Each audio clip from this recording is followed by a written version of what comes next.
विदिता प्रशांत उखळकर ही नर्सरीपासून भगवान मायल स्कूल शाळेमध्ये शिकत आहे. तिच्या अभ्यासाची चांगली प्रगती झालेली आहे आणि अभ्यास हा वेळेवर घेऊन मुलाला पूर्ण प्रशिक्षण देऊन त्याकडून पूर्ण शिक्षण पद्धती चांगल्या प्रकारे सोप्या पद्धतीने करून घेतात. शिक्षणामध्ये विशेष लक्ष देतात.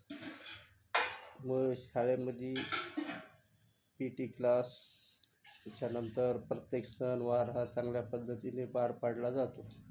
त्यांचे सहलीमध्ये पण फार विशेष लक्ष देऊन त्यांची सहल पण पाठवत असतात. त्यांच्याकडे विशेष लक्ष ठेवत असतात. त्यांच्या शिक्षणाकडे पण फार काळजीपूर्वक लक्ष देतात. त्यांना कोणत्याही गोष्टीची काही अडचण आली तर लगेच पालकांना सूचना देऊन त्याचे प्रत्येक अडचणी ताबडतोब दूर करतात. शाळेमध्ये कोणत्याही प्रकारची काही अडचण नाही आहे. शाळा ही फार खूप छान आहे. भगवान मायल स्कूल शाळेमध्ये प्रत्येकाने ॲडमिशन करायला पाहिजे.